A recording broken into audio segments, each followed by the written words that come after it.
Hey everyone, welcome back to the channel. Thank you for being here. My name is Andrew, coming to you from the beautiful Carolinas. Today's topic is going to be what you invested in the narcissistic relationship. Think about that for a minute. Everyone, if you like the content, please like, subscribe, and share. So when you were in the relationship, you were all in. You invested so much in that relationship, and the narcissist invested very little. Up front, when you met the narcissist, I can assure you they were wearing a mask or manipulating you. And this is when the narcissist usually does the little bit of investing in the relationship. It's called the love bomb / euphoric stage. Now, this stage is when you believe that you just met somebody who is a like-minded person. Maybe it turned out to be a friend. Maybe it was a romantic interest. Maybe it was a colleague, a coworker, a neighbor. But eventually, you realize that this person who turned out to be a narcissist was toxic, and they were only getting worse over time, and they were beginning to devalue you. But in the beginning of the relationship, when they were wearing that mask, they were trying to get as close to you as possible, to assimilate themselves with you, and you invested a lot of your time in that relationship. You weren't taught Narcissism 101 in school, so you didn't know what it was. Now you're becoming awakened and aware, educated and empowered, and you understand that there are many people on the planet who do not, and I repeat, do not have your best interest at heart. And the narcissist is clearly at the top of this list. But the investment in your time, no matter who the person turned out to be, meaning a friend, a romantic interest, or somebody else, this was when you didn't have the wisdom. You didn't know that there was narcissism on the planet. You didn't know that somebody could actually manipulate and actually act like they cared about you for such a long period of time. Say the relationship was a couple decades, and it doesn't matter how long it was. If it was a day, it was a day too long. If it was a couple decades, it was a couple decades too long, because now you're understanding how challenging and toxic these relationships are. But back then, you didn't know it because you were believing in the mask, and you were believing that somebody's words would match their actions. And slowly and surely, what did the narcissist do?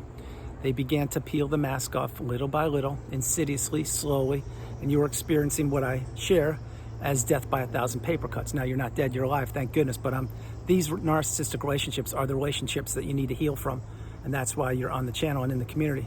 But back then, the time that you invested in the relationship, you were getting to know who this person was. They were definitely getting to know who you were. That is why they wanted to learn about your hopes, your dreams, your past relationships, your aspirations, your plans, your future, your bank account, which I'll talk about in a minute. They wanted to know if you were close with your parents, or if you would be up to relocating to a different state or country or time zone. Because the narcissist, they want to isolate people physically, mentally, emotionally, spiritually, financially. This is what they want to do. Going back to the finances, think about how much money you invested in that relationship. Maybe the narcissist did not claim that they had much money. Maybe they didn't have much money, and you did, and you were financially stable. Well, what did you do? You thought that you could help them out because perhaps the narcissist came at you in the form of a victim. Oh, woe is me. I can't keep a job. All my relationships, they end, and you're just going to be somebody just like that. So don't get used to being with me, and I just don't have any support right now. Maybe you could help me out. And maybe that friendship, that budding friendship, turned into a romantic relationship. Many times it does. And that is when you are investing your time and now investing money. You see, when you're putting a roof over the narcissist's head, or if you are letting them know how you do your skill set, how you make your money. Example, maybe you gave them a job or help them get a job.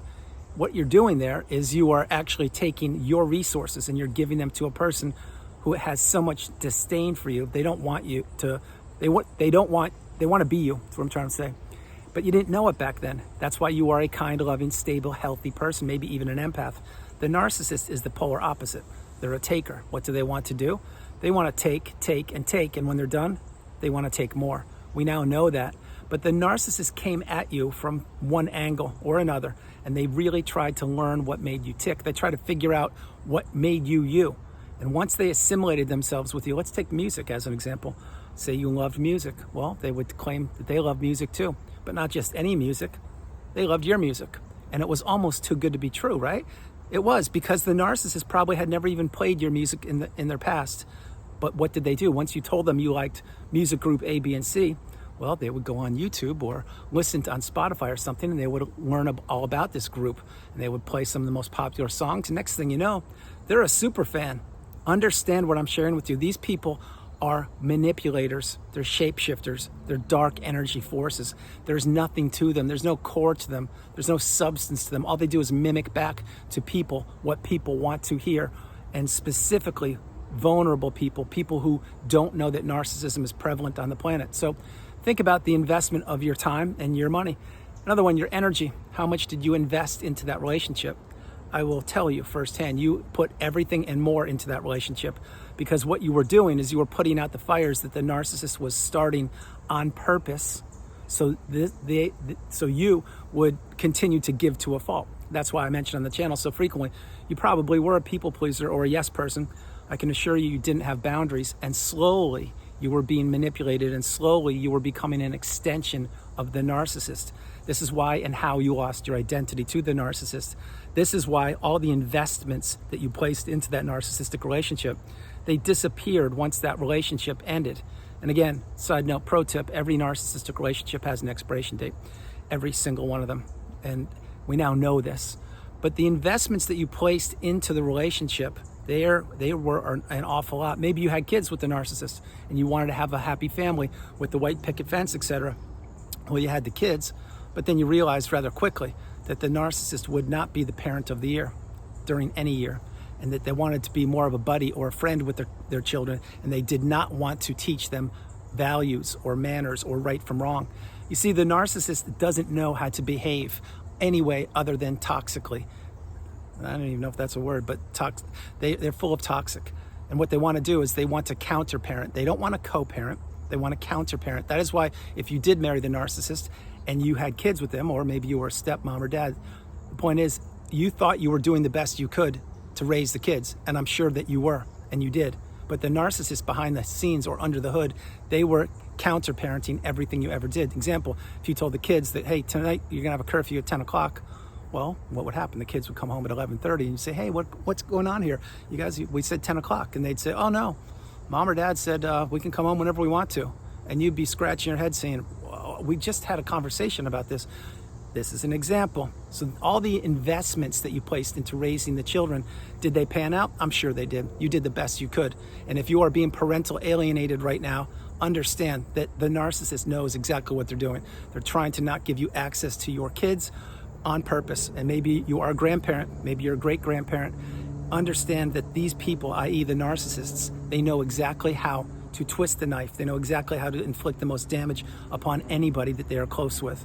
But all the investments that you placed into that relationship, think about all the friends that you had, maybe all the times you spent in hobby groups or communities. Maybe the narcissist was a friend, and all the things you did together with them and your friends in the friend group. Well, that was a lot, right?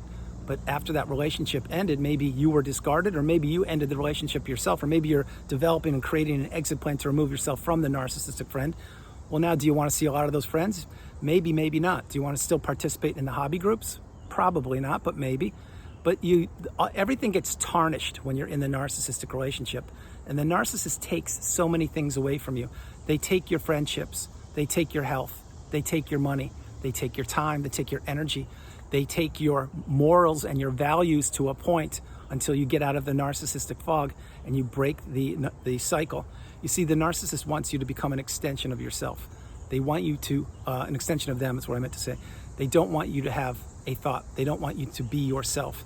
They want you to do what they want, when they want, and with whom they want you to do it.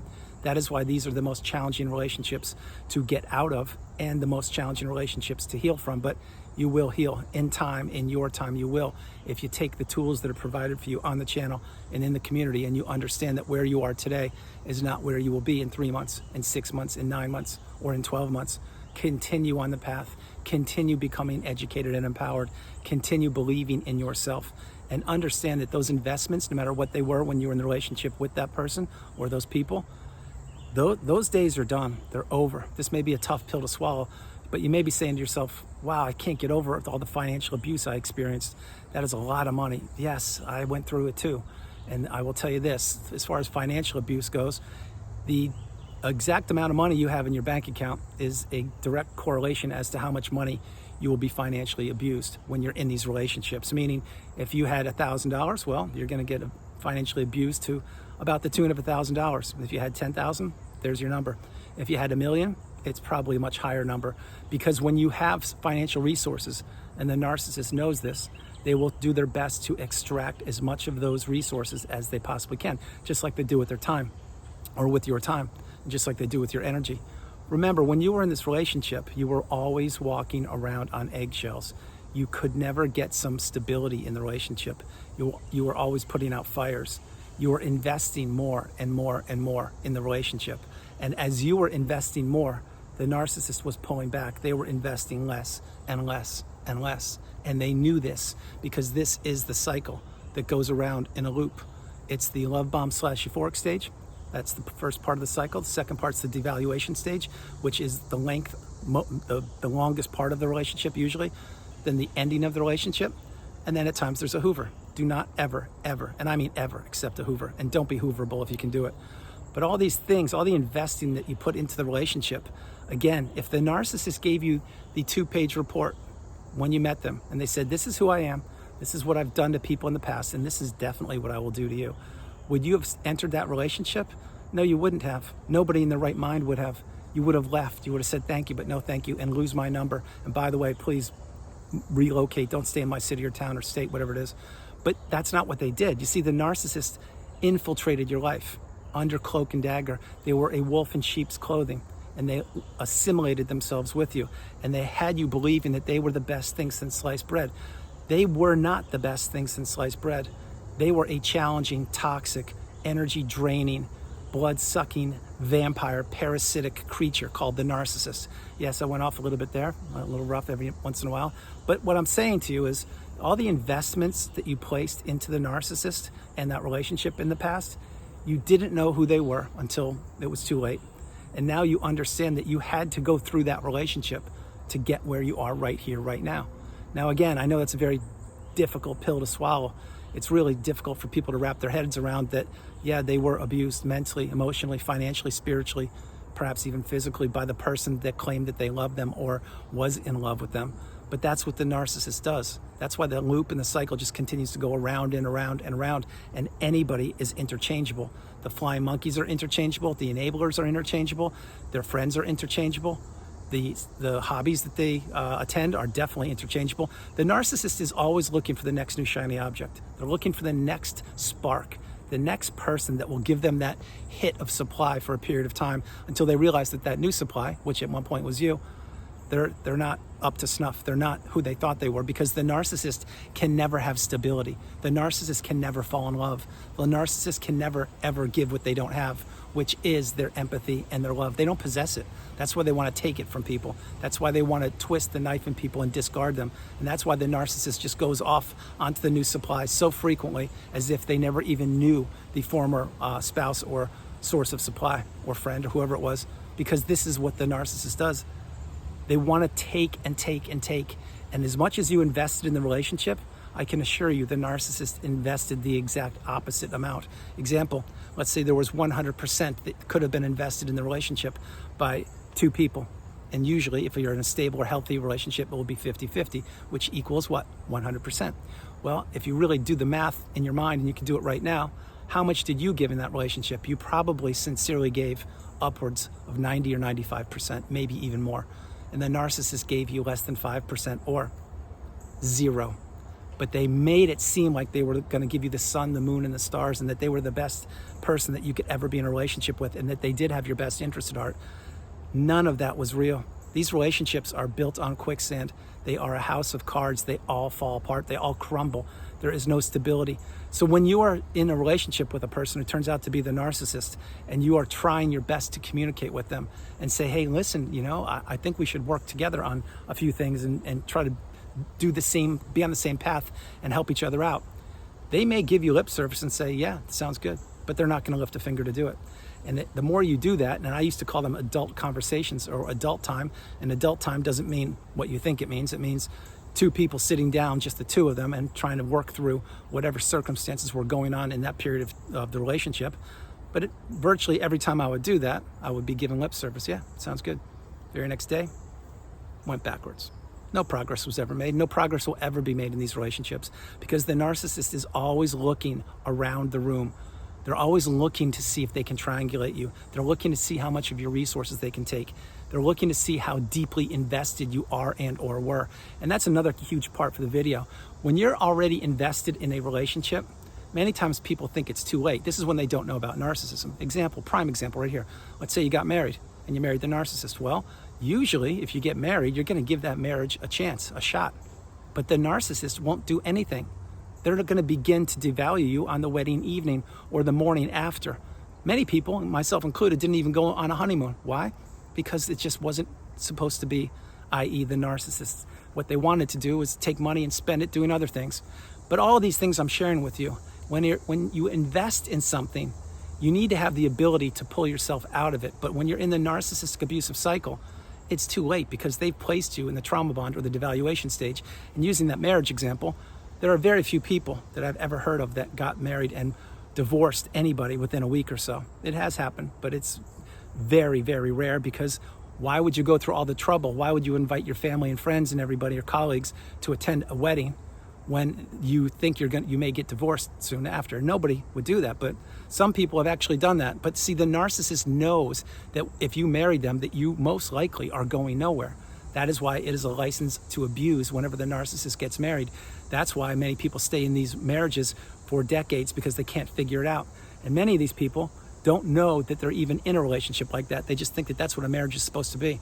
But all the investments you placed into the narcissistic relationship, your time, your energy, your money, empathy, everything you did the best you could do. I know for a fact you did because you made it this far in the video. And looking back in the past and taking the lifelong learning lessons from that relationship, not predicting the future, and living in the present moment, the here and the now is where the doors of abundance will open up for you. So many of you that I've worked with during one-on-one sessions are now experiencing the doors of abundance. And in the beginning of some of these sessions, people that I would work with would kind of chuckle and say, okay, well, what does that mean? And I would just tell them, stick on the path, stay with it, focus on yourself, continue to work on yourself, and then you will see what happens. And now there are many, and I mean many people, who have had the doors of abundance open up for them. And it happens more and more each and every day. And it appears and it happens when you leave the narcissist in the past. You close the chapter of the book on them. You go no contact, you block them, etc. You focus on yourself. You control what you can control. You live in the present moment. You do not predict the future. And you understand that those investments you placed in that relationship, they led you to this point in time right here, right now. And again, I'm going to share this before I close the video. If where you are right now is not where you want to be, you need to have a plan. You need to have an exit plan or a plan to get to where you want to be. It's important, it's pivotal, it's instrumental. It's what I've done. It's what I continue to do. And another thing is, if you are where you want to be, you really need to count your lucky stars and take a deep breath and say, yes, I made it. I am here. I am either at that pinnacle of indifference, the mountaintop of indifference, or I'm in a healthy environment and I went through hell and back multiple times to get where I am. So you really need to be patient and appreciate how far you've come. And you need to understand that those investments in the narcissistic relationship, there was no other way. You had to do what you did. You had to encounter that narcissistic relationship. You may think you could have gone through life without meeting them. You may not have met that person. Maybe you would have met another narcissist. But the point is, that's not reality. What reality is, you actually met that person and they changed the trajectory of your life. So understand what I'm sharing with you. The investments in the narcissistic relationship, we've all invested so much into one relationship, or maybe people have been in multiple narcissistic relationships, but eventually we get the wisdom and we apply the tools and we understand that we are the priority.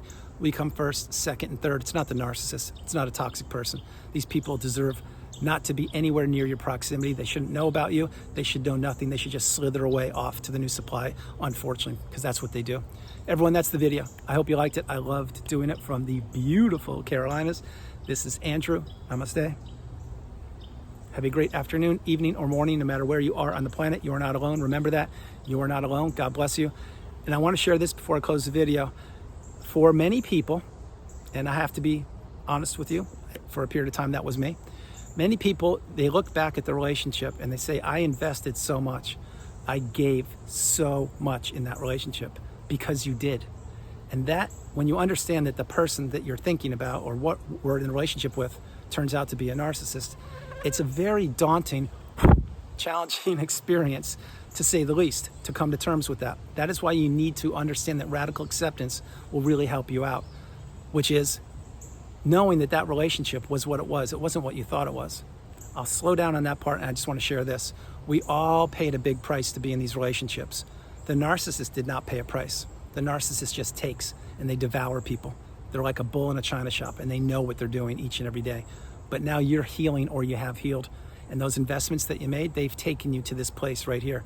And my hope is that it is the pinnacle of indifference. If it's not, continue moving forward each and every day. Continue to learn, to grow, to teach, to become awakened and aware, educated and empowered.